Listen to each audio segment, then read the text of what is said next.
What conspiracy theories do you think are too logical to ignore? 1.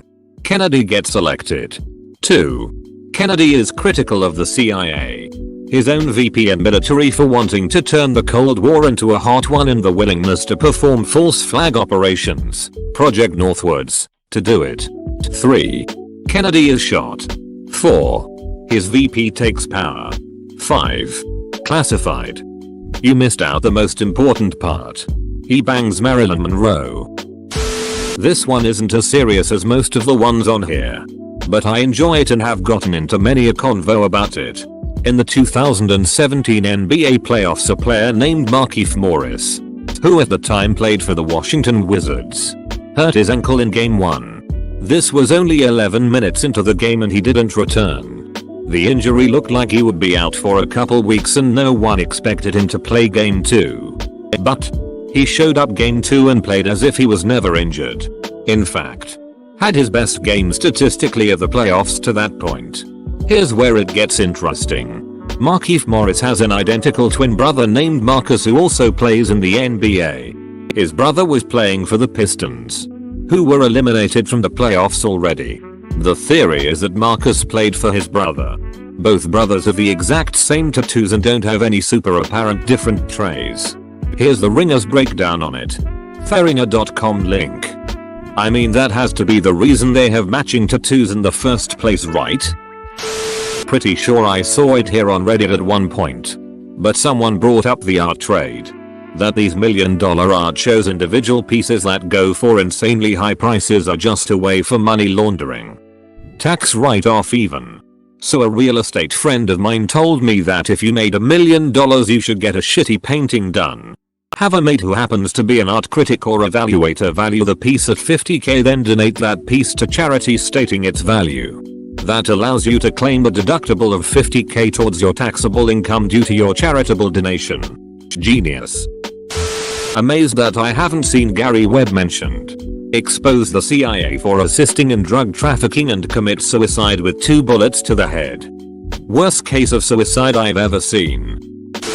David Miscavige, the chairman of the Church of Scientology, definitely murdered his wife and is getting off scot-free for it.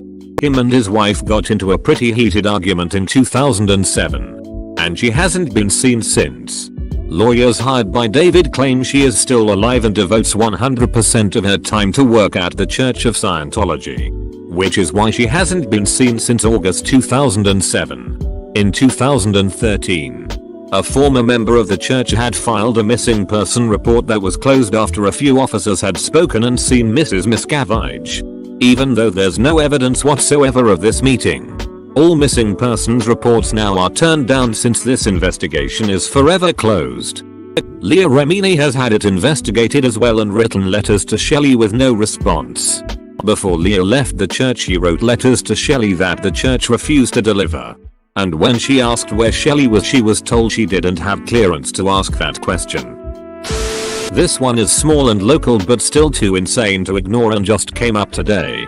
Just recently, our small suburban town's favorite gas station went out of business. Everyone went there. The guy who ran it was the mayor. He retires and sells the property after an issue with the ground underneath the gas pumps. They tear down the gas pumps and keep the garage. Mavis Tire bought the property and opened a new store. A few days after the Mavis opens, someone posts a picture on Facebook of an intersection at a road near it with nails all over the road. The guy theorizes that a box of nails fell off of a construction truck.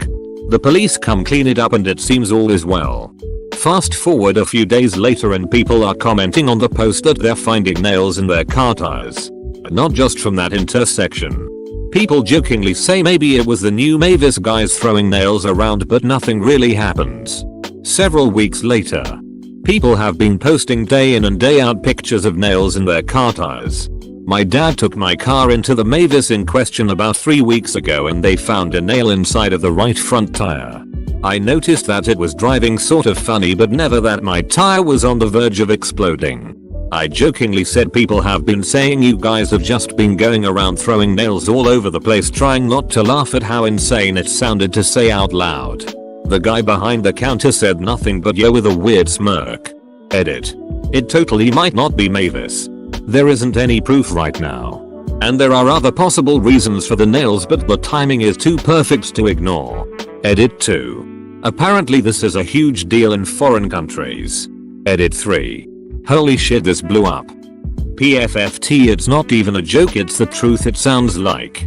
It makes no sense. Nails? Dude, if an investigation is launched and they find a bunch of nails inside of the shop, like boxed up and unopened, can't they lose business? Denver Airport being a fallout shelter for the elite. The fact that it went like $1 billion over budget and all the symbolism. $1 billion. 3 billion. US intelligence conducting organized blackmail operations out of Epstein's island. The prosecutor handling Epstein's old case was told to back off and go easy because Epstein was intelligence. Acosta's departure from the administration confirmed that this was not just a rumor.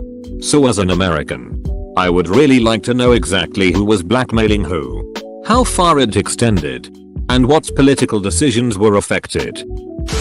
The Denver Airport theory. I mean, the capstone of the building literally has the Freemason logo on it. There's some weird ass apocalypse murals on the walls. The runways look like a swastika. And there's a 50-foot tall horse statue with red glowing eyes. I mean, seriously, who the duck designed that place? Building the airport cost $3 billion more than expected, and the labor was piecemealed out through countless contractors. So nobody who built it knows the full scope of it. Oh, and that 50-foot tall horse statue with red glowing eyes killed its creator. Deer is a weird place. Dr. Claw's Inspector Gadget. Edit. Dr. Claw's human inspector and Inspector Gadget is obviously a younger clone of him. Explain. Some torture devices such as the Iron Maiden were made up hundreds of years later so people would think, well, a regular hanger ain't too bad then. This is literally true as far as the Iron Maiden. I'm pretty sure one of the Simon Whistler things talked about this like last week. Nutley, NJ, where Martha Stewart was born, has a butcher shop every other corner. How much meat does one small blue collar town need? Suspicious. This gives me hot fuzz vibes, lol. Let me introduce you to Wonka Pisser. The theory that Oscar-winning director Bong Joon-ho made a sequel to Charlie and the Chocolate Factory with his 2012 film Snowpiercer. They use the song Pure Imagination from Wonka in the trailer for the new Snowpiercer TV series. With all the scientists in the world, there has to be at least one secret lab on this planet where they have cloned a human. I mean, it's theoretically possible to clone a human being. The main setback is ethical concerns. Then again, when has it ever stopped some people? That beach Debbie that used to work in accounting stole the succulent I had on my office desk. She always made comments about how much she loved it. Then she quit her job here. I come into work the next day and it's mysteriously nowhere to be found. Haven't seen it since. Came to the thread to say this one. So glad someone already did. That karma on Reddit really does nothing. That's exactly the thing I hate about a Reddit. Karma makes being active on Reddit a competition. A competition with no reward.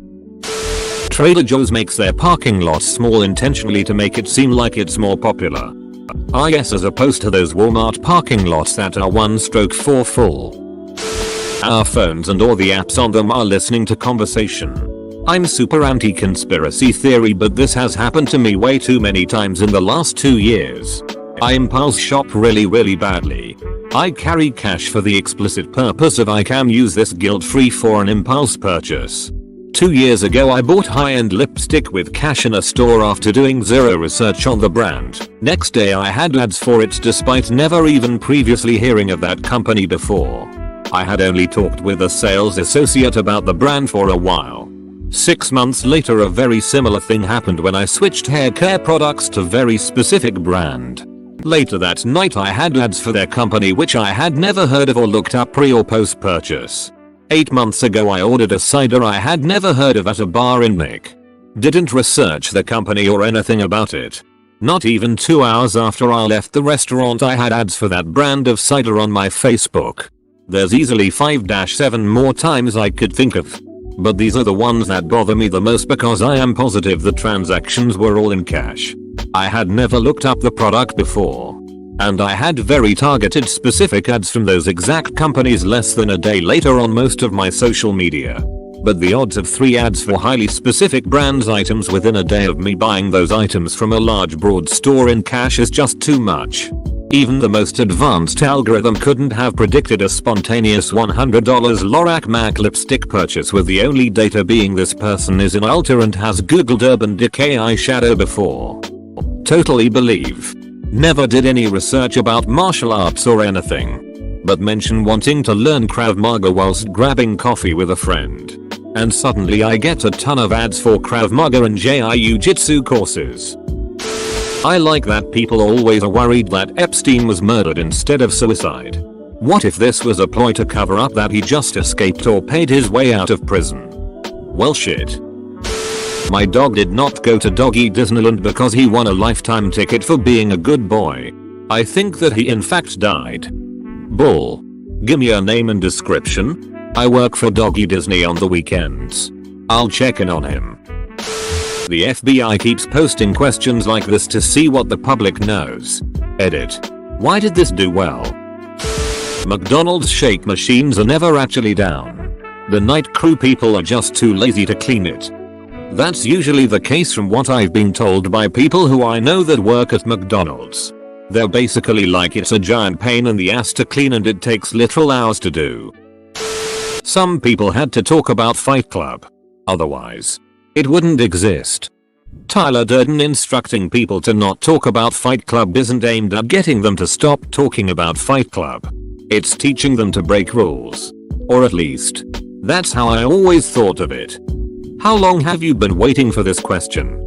Honestly, good post though. Google Maps only asks you for feedback on its navigation when it knows it did a good job. I use navigation all the time. And I find that when it gets me to the destination on time or earlier than predicted, I get a notification asking to rate the trip. But if it gets me there after it originally estimated, I never get that notification. It wouldn't be difficult to program this into the program. So you're likely correct. Google probably figures they don't want to ask you right after they did a bad job. Time to sort by controversial. Guys, I know this is a really crazy theory, but I think some rich people might be corrupt. Jamie Lynn Spears was raped by Dan Schneider. He is the father of her first child. He ruined Zoe 101. The US government's involvement in the crack cocaine epidemic. Well, that's a proven fact now, right? Jamie Lynn Spears, Miranda Cosgrove, Victoria Justice, etc. were raped by Dan Schneider. Nickelodeon let him get away with a lot. There's so many feed jokes in all those shows. A lot of the interviews with those cast members get really awkward when they're around Dan. If you got to pursue your dream career when you really wanted it, wouldn't you do just about anything? If you made Dan Schneider mad, your career would be ruined and your dreams would be over. Edit. I do admit rape is a strong allegation. But he is at least really creepy with the feed jokes. At the very least, he is a pedophile with sexual attraction toward his female stars. This is pretty good in look adding to your theory, Twitter. So my dad actually confirmed a popular Reddit conspiracy theory. I told him about the laundry detergent caps have the full line too high on purpose. And he told me this was true. He interned at P&G. And they taught him the full line was for the highest level of cleanliness our product can give. You can get away with using much less detergent. Probably too late to this thread, but the idea that there are too many chicken wings for the amount of chicken sold. There is something like 1 billion chicken wings sold every Super Bowl. Where are they coming from? Well, you technically get 4 wings from every bird. So 1 chicken equals 4 wings. So 2020 Super Bowl had 1.25 billion wings divided by 4, and that's 312,500,000 chickens. 9 billion chickens are eaten in the US. So it really needs to be asked, where are the other 34,750,000,000 chicken wings? The fashion industry makes too much money from purses to care about making pockets for women easily available. Edit. All the people saying just buy men's pants have apparently never seen a woman's hips. Wanna really have your mind blown? Take your pants to a seamstress. We can add pockets or make existing pockets bigger. I do it all the time. $5 a pocket and I measure your phone to make sure it fits in without any issues. Ronan Farrow is obviously Frank Sinatra's kid and not Woody Allen's. See for yourself. I will say that. While I may believe this theory, that picture comparison that shows Sinatra as a young man, Ronan as a young man, and old as Woody Allen isn't the best comparison. Ducking like and subscribe.